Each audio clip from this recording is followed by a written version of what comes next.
Welcome to SPM all students. जैसे कि पहले हम लोग पढ़ चुके हैं फिगर ऑफ स्पीच के बारे में, तो पिछली कक्षाओं में 3 फिगर ऑफ स्पीच हम लोग पढ़े थे, ठीक। और आज एक बार फिर से चौथी टॉपिक आ रही है आपके पास। 3 पढ़ चुके थे हम लोग, तो चौथी टॉपिक है जिसमें है एपॉस्ट्रॉफी, APOSTROPHE।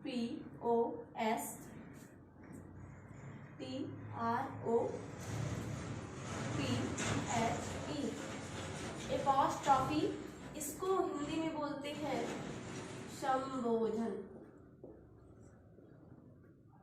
इसकी हिंदी होती है संबोधन और ये होता है संबोधन का चिन्ह, ठीक। ये है आपका संबोधन का चिन्ह। तो एपॉस्ट्रॉफी को हिंदी में बोला जाता है संबोधन। इसकी परिभाषा है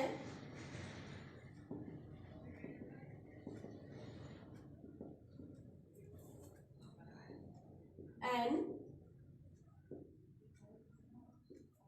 एपॉस्ट्रॉफी। एन एपॉस्ट्रॉफी इज ये एपॉस्ट्रॉफी आपको पहले बताया जा चुका है संबोधन। एन एक एपॉस्ट्रॉफी यानी संबोधन इज है ये direct address. An apostrophe is ये डायरेक्ट एड्रेस यानी एक संबोधन, एक एपॉस्ट्रॉफी डायरेक्ट प्रत्यक्ष रूप से एड्रेस संबोधित करता है, दर्शाता है। क्या? एन एपॉस्ट्रॉफी इज ये direct address to the dead, to the absent, to the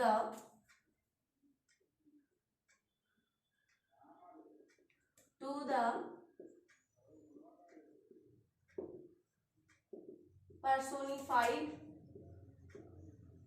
object. An apostrophe एक संबोधन इज है ये डायरेक्ट एड्रेस प्रत्यक्ष रूप से संबोधित करता है, दर्शाता है किसको? टू द डेड मृत को, टू द एब्सेंट अनुपस्थित लोगों को, to the personified objects. Personified आपको पहले पढ़ा चुके हैं, पर्सोनिफिकेशन में आया था। पर्सोनिफाइड मतलब जिसको मान लिया जाता, मान कर किसी ऑब्जेक्ट्स को, किसी पदार्थ को मान कर वर्णन किया जाए। पर्सोनिफाइड ऑब्जेक्ट और अथवा आइडिया, ठीक। तो एन एपॉस्ट्रॉफी एक संबोधन अलंकार जो है वो क्या है? इज है ये डायरेक्ट एड्रेस प्रत्यक्ष रूप से दर्शाता हुआ या मतलब संबोधित करता हुआ टू द डेड मृत को, टू द एब्सेंट अनुपस्थित लोगों को, to the personified object. Personified object पहले मानवीकरण यानी किसी को मानकर वर्णन किया जाए, और अथवा आइडियाज या फिर विचारों को। जैसे एग्जांपल लिखेंगे हम लोग, किसी निर्जीव, यहां पर ध्यान दीजिएगा, किसी निर्जीव वस्तु, व्यक्ति या किसी विचार को संबोधित करके ही हमें बोलना है। जैसे एग्जांपल है OGRAVE।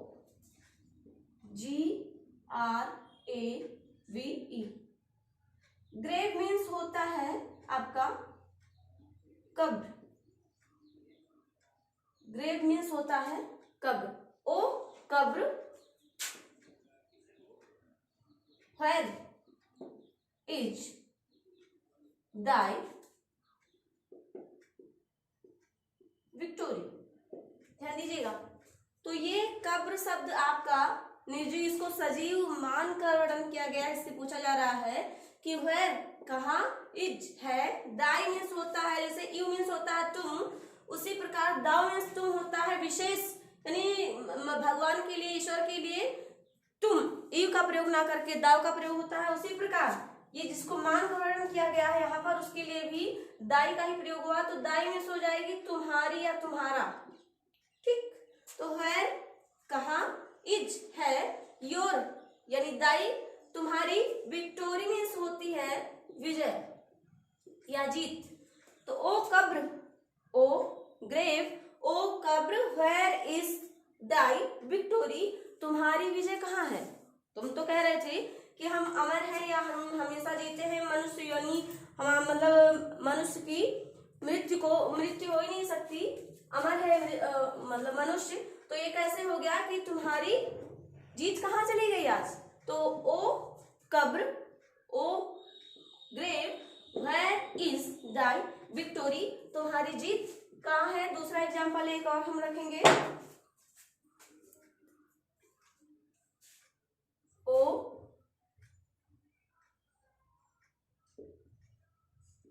डेथ,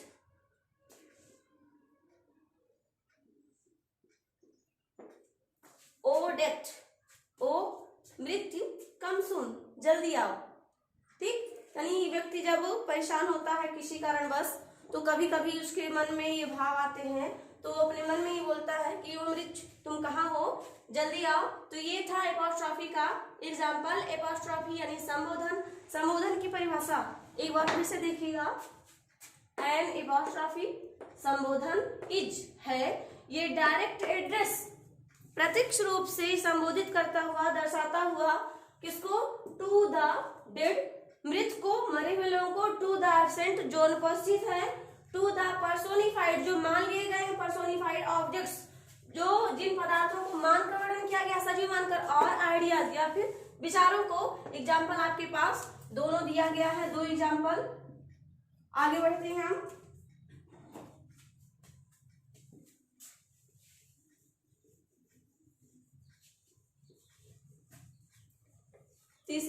चौथी टॉपिक खत्म हो गई। पांचवी हेडिंग है आपकी, चौथे में आया था एपॉस्ट्रॉफी, और पांचवी हेडिंग है आपकी, पांचवा फिगर ऑफ स्पीच है ऑक्सीमोरॉन।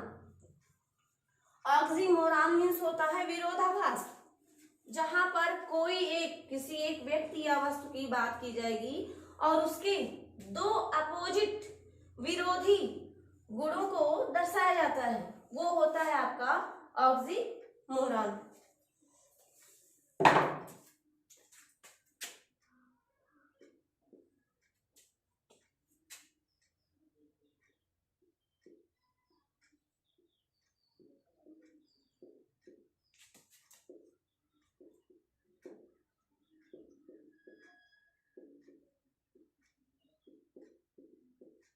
विरोधाभास, इसमें है विरोधाभास में इन दिस, ये डिफिनेशन है आपकी,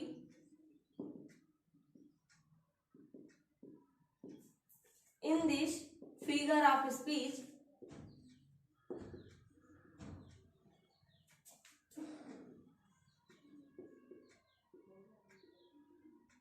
in this figure of speech two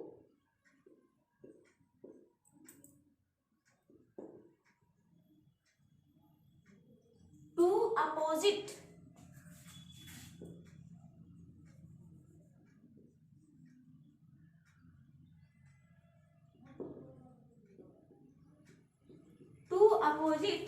qualities in this figure of speech, यानी इस अलंकार में, इन दिस फिगर ऑफ स्पीच, इस अलंकार में दो, टू अपोजिट, अपोजिट मतलब होता है विरोधी, टू अपोजिट क्वालिटीज आपको पता ही होगा, गुण, दो विरोधी गुणों को दर्शाया जाता है। In this figure of speech two opposite qualities are added दिया है, दिए जाते हैं, जोड़े जाते हैं, add to the same,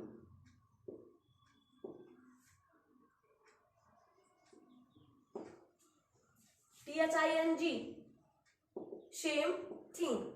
in this figure of speech, इस फिगर ऑफ स्पीच में, इस अलंकार में दो विरोधी गुणों को, यानी दो विरोधी गुण आर है एडेड, जोड़े गए या दिए गए, टू द सेम थिंग्स, एक ही चीजों में, एक ही व्यक्ति में या एक ही वस्तु में दो विरोधी गुणों को दर्शाया जाता है। जैसे एग्जाम्पल लिखिएगा, दो विरोधी गुण होने चाहिए एक व्यक्ति में या एक वस्तु में। एक अच्छा उदाहरण अपनी समझ से आपको बताने जा रहे हैं, ध्यान दीजिएगा। ही इज, वह है। He is an honest. Honest means होता है ईमानदार, पता ही होगा आपको। ही, वह, इज है एंड एक ऑनेस्ट थीफ, वह एक ईमानदार चोर है। अब देखिएगा यहाँ पर एक व्यक्ति है, वह, और इसके दो गुणों की तुलना की गई है। वह है ईमानदार भी है और चोर भी है। तो देखिएगा कितनी अच्छी बात है, मतलब एक व्यक्ति की बात की गई है, उसको बताया जा रहा है कि वो चोर तो है लेकिन ईमानदार है। उसका एक गुण है कि जो ईमानदारी का है, चोर। अब देखिए यहाँ दो विरोधी गुण साथ में आए। आपके दो विरोधी गुण है कि वो चोर होने के बावजूद भी क्या बताया जा रहा है यहाँ पर, ईमानदार है। तो पहला एग्जाम्पल आपका ये था कि he is an honest thief. और दूसरा एग्जाम्पल लिखिएगा, I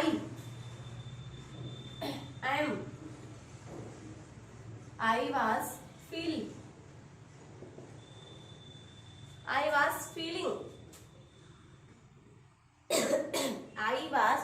feeling मैं महसूस कर रहा था। I was feeling sweet pain। देखिएगा मैं मीठा दर्द महसूस कर रहा था। अब दर्द भी है, पेन मीन्स दर्द, पीड़ा, कष्ट, और वो है कैसा, मीठा। दो विरोधी गुण आए हैं, ध्यान दीजिएगा। ये कह रहा है व्यक्ति एक है और इसका दो विरोधी गुण है, एक दूसरे के एकदम विपरीत। ठीक है, तो मतलब दर्द भी है और वो कैसा बताया गया, मीठा भी है। तो दर्द भी कभी मीठा होता है। यहाँ पर दो विरोधी गुणों को बताया जा रहा है, यानी देखिएगा कितना अच्छा उदाहरण आपके पास है। आई वॉज फीलिंग, मैं महसूस कर रहा था, स्वीट पेन, मीठा दर्द। दर्द होने के बावजूद भी बताया जा रहा है कि वो मीठा है। ठीक, तो यही है आपका ऑक्सीमोरॉन। ऑक्सीमोरॉन यही है आपका विरोधाभास। यहाँ पर जहाँ एक व्यक्ति हो या एक वस्तु हो, उसका कोई ऐसा गुण हो, कुछ गुण हो जो विरोधी हो एक दूसरे की, यानी कभी उस साथ में रह ही नहीं सकते। तो दो विरोधी गुणों को जहाँ दर्शाया जाता है वो होता है आपका ऑक्सीमोरॉन। अगली टॉपिक है, पांचवी हेडिंग आपकी खत्म हो गई। एग्जाम्पल भी आपके सामने है। फिगर ऑफ स्पीच कुल मिला के इंग्लिश में वैसे तो कई हैं, लेकिन जो आपके सिलेबस में इंटरमीडिएट में दिया है वो आपके 7 फिगर ऑफ स्पीच है।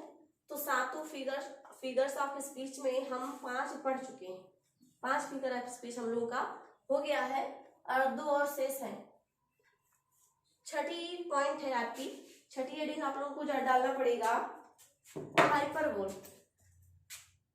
HYPERBOLE।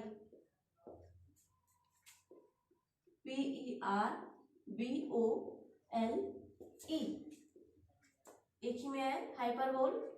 इसकी हिंदी होती है अतिशयोक्ति। इसकी हिंदी होती है, हाइपरबोल की हिंदी होती है अतिशयोक्ति। इसकी डिफिनेशन है,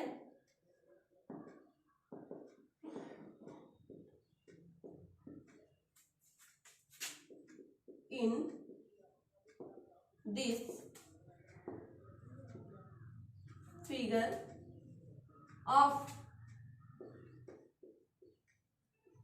स्पीच। हाइपरबोल दिया है, हाइपरबोल की हिंदी होती है अतिशयोक्ति, और इसमें दिया है कि in this figure of speech things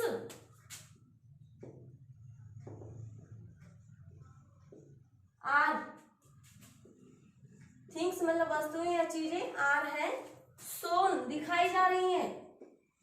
so means होता है दिखाना, तो सोन उसका थर्ड फॉर्म दिया है। In this figure of speech, इस फिगर ऑफ स्पीच में, इस अलंकार में थिंग्स वस्तुएं या चीजें आर सोन दिखाई जा रही है। देखिएगा कैसी दिखाई जा रही है, एज ग्रेट एज ग्रेटर है और लेस, एज ग्रेटर और लेस, बेटर और वर्स।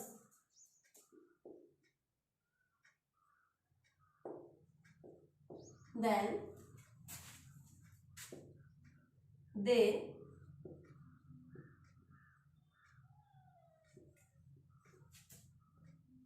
are।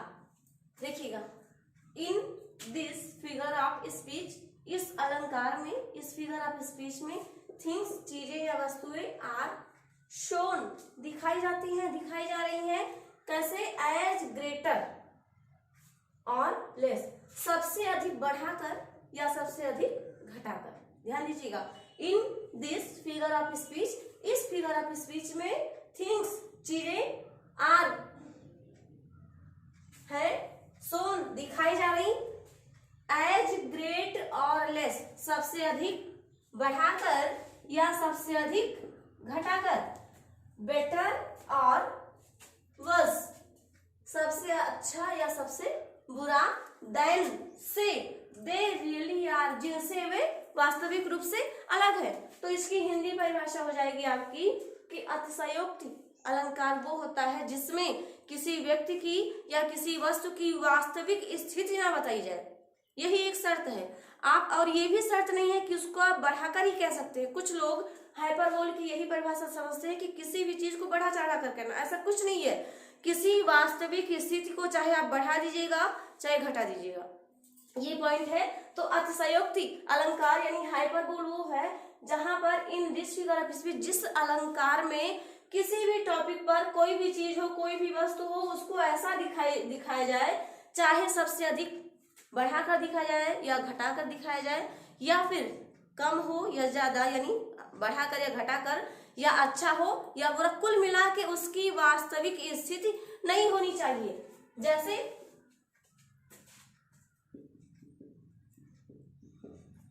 एग्जाम्पल लिखिएगा,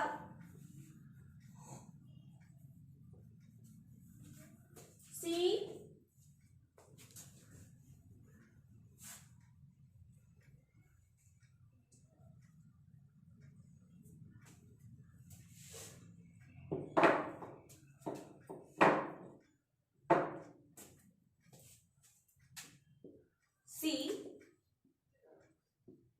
wept oceans of tears। सी मतलब हुआ wept मीन्स रोई, वीप का सेकंड फॉर्म दिया है पास्ट इंडिफिनिट टेंस में, सी व wept रोई, कैसे रोई भैया? ओशियंस ऑफ टीयर्स, आंसुओं के सागर रोई।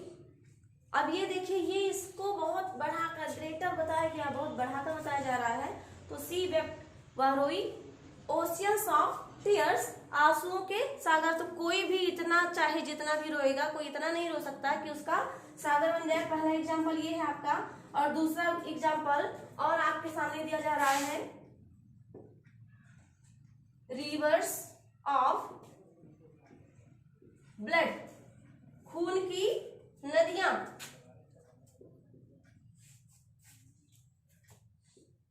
फ्लोड बही या बह गई, इन द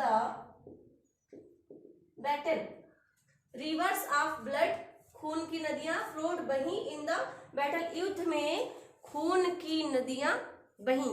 तो चाहे जितनी भी, चाहे प्रथम विश्व युद्ध हुआ आपका, द्वितीय विश्व युद्ध हुआ, कभी कहीं भी ऐसा सुनने में नहीं आया कि खून की नदियां, ये आपका सिर्फ अतिशयोक्ति है, अतिशय यहाँ पर हाइपरबोल। आखिरी पॉइंट है आपकी लास्ट,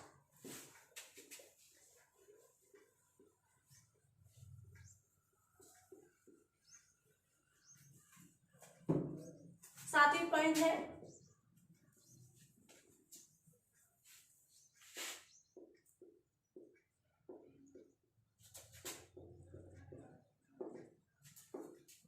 ओनोमोटोपिया। इसका मतलब होता है ध्वनि सूचक, ध्वनि सूचक अलंकार। फिगर ऑफ स्पीच आपका है, इसमें दिया है ध्वनि सूचक अलंकार। इसकी डिफिनेशन लिखिएगा आप लोग। इन this figure of speech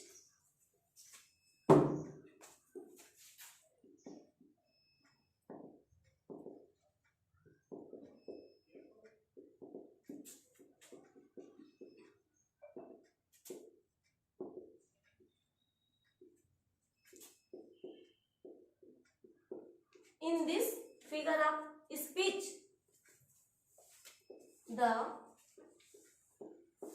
sound